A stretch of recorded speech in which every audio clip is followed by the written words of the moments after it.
In class 76, we were applying our knowledge of the Doppler effect and the speed of light to light. So we've done the Doppler effect as it relates to sound. Now we're looking at the Doppler effect as it relates to light. So the scenario we're given says that on Earth, you find an absorption line for hydrogen at 398 nanometers. Below is the data of that exact same absorption line for a hydrogen taken from distant galaxies in all directions. Identify if the galaxy is moving toward or away from Earth. So we have to remember from the Doppler effect, if an object is moving toward us, the light it emits has a higher frequency and a lower wavelength. Because as it moves towards us, the waves bunch together. If it's moving away, we know that it has a lower frequency and a larger wavelength. And if you remember from Earth science, it's blue shifted if it moves toward you, red shifted if it moves away. So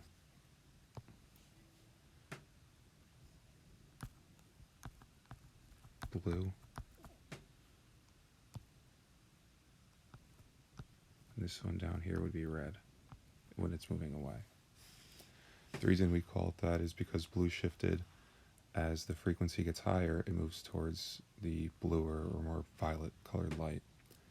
As something moves away from us, its frequency gets lower, moves to the redder end of the spectrum of visible light. So let's look at the data we're given here. So the known wavelength for all of them is 398 nanometers. So any wavelength higher than that we detect would mean it's moving away from us. So galaxy A is moving away because it has a longer wavelength.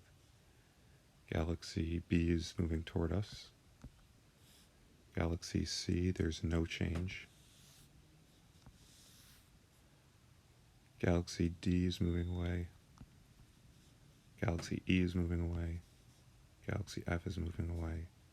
And Galaxy G is moving away, again, because they all have longer detected wavelengths than known wavelengths. So all of them that are away are going to be redshifted.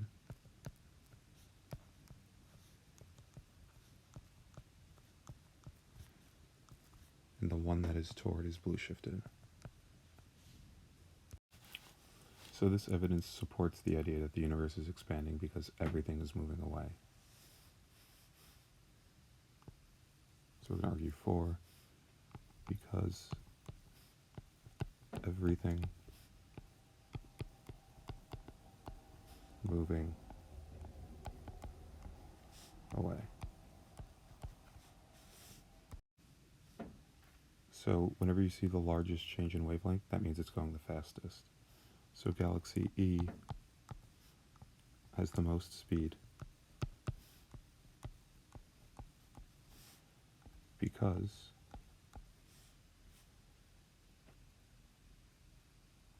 largest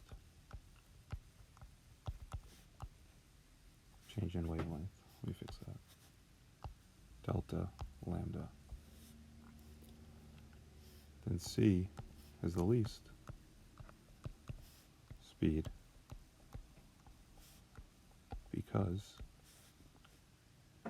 0 delta lambda. That means that that galaxy is not moving relative to us. It's not getting closer to us. It's not going farther away. So E says, for one of these galaxies, the shifted 398 nanometer emission line cannot be seen with the naked eye. Which one is it?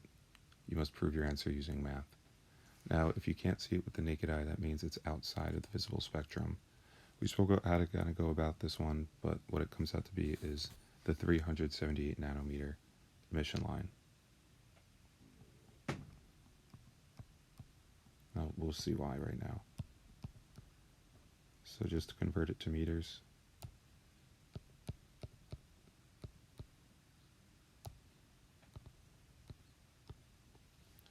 so we start with our equation V equals F lambda, or excuse me, we're converting it to frequency.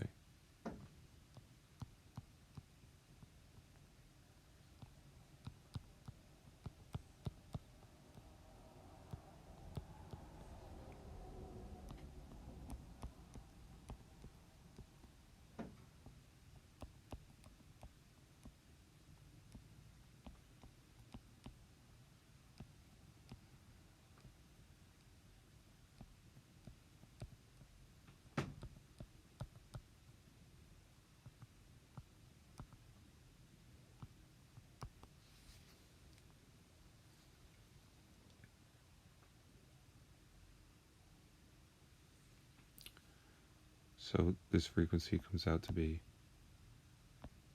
7.94 times 10 to the 14 hertz. So that was Galaxy B. And the reason we can't see it with our naked eye is because 7.94 times 10 to the 14 hertz falls in the UV spectrum.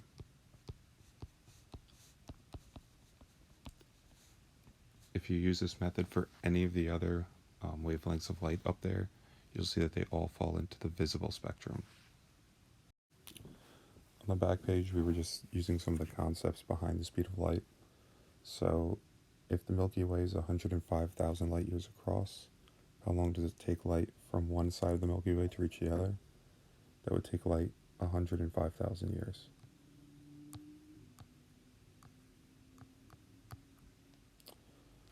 So if Betelgeuse is 430 light years from Earth, it would take light 430 years to get from there to Earth. So some people think that Betelgeuse is going to go supernova or explode any day now. So some astronomers think it might have already exploded. If that's the case, why don't we know yet? Well, because let's say it exploded about 400 years ago, we still wouldn't know for another 30 years. So we're just on a delay of 430 years.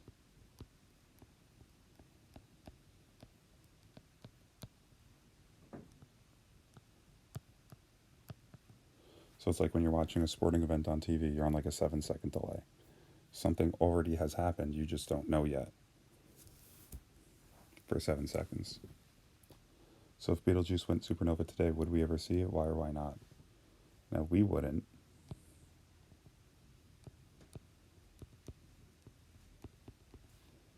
Because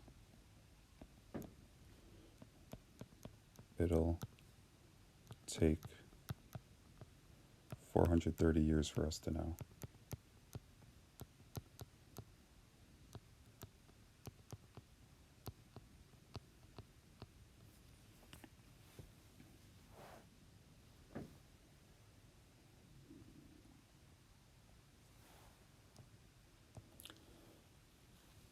So today, science class on an alien planet that's 10 million light years away points their telescope at Syosset High School. What would they see? So they wouldn't see us at all. They would actually be almost like looking back in time 10 million years ago. They would be looking at the light that reflected off Earth 10 million years ago. So they would see what's ever here 10 million years ago.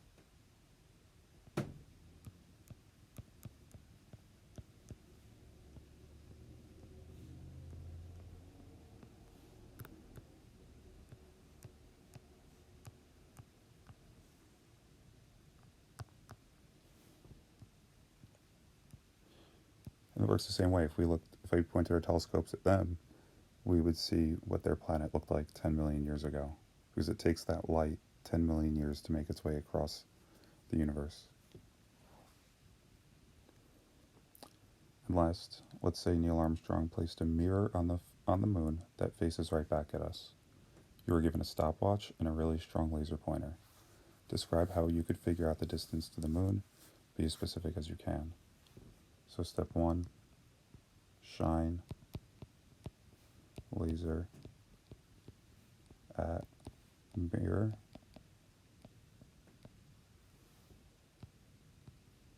Time laser to get back to Earth.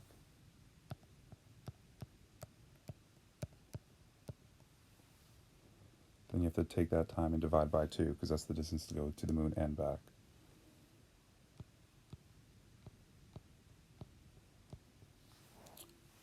And then, should have left another line, the fourth step would be distance equals velocity times time. So the moon is about 1 light second away from Earth. So it would probably take about 2 seconds for the light to go there and back from the laser.